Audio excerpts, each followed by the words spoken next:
So we're here at the Tesla Supercharger in Springfield, Oregon.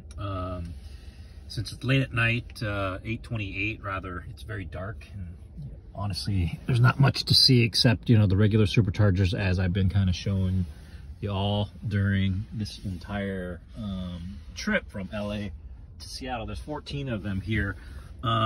This is a 150 kilowatt station or supercharger, so it is kind of running a bit slower than I had hoped. It doesn't seem like it's moving as quick as it was previously. You can see 55 kilowatts on average, about 270 miles an hour as far as the speed in which it's charging. Yeah, this trip's been very interesting to say the least as far as all the superchargers are concerned. Sometimes relying on the car is fine, but then I am finding that, you know, making some manual decisions and leveraging other apps, as we'll share here in the details in the description, can be very helpful and override and possibly make your trip a bit more efficient.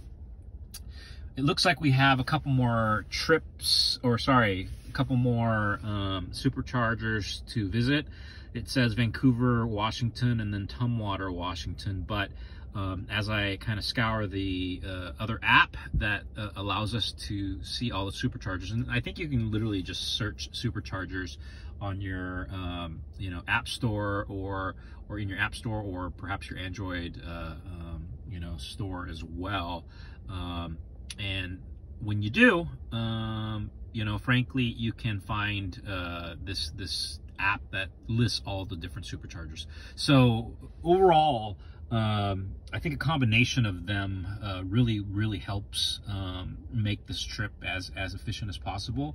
So far, we're basically going to hit around the 22-23 hour mark for this entire trip, and it was pretty casual. I basically have to say that it wasn't really hurried in any way, so it was relatively smooth.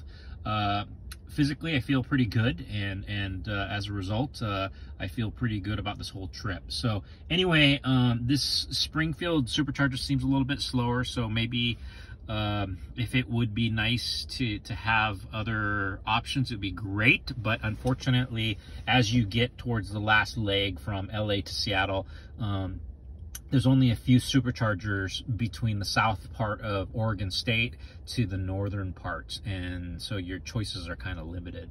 That's also one last point I wanted to make is because it's limited, it's a little bit busier here at the supercharger than it was at all the other stops along the way.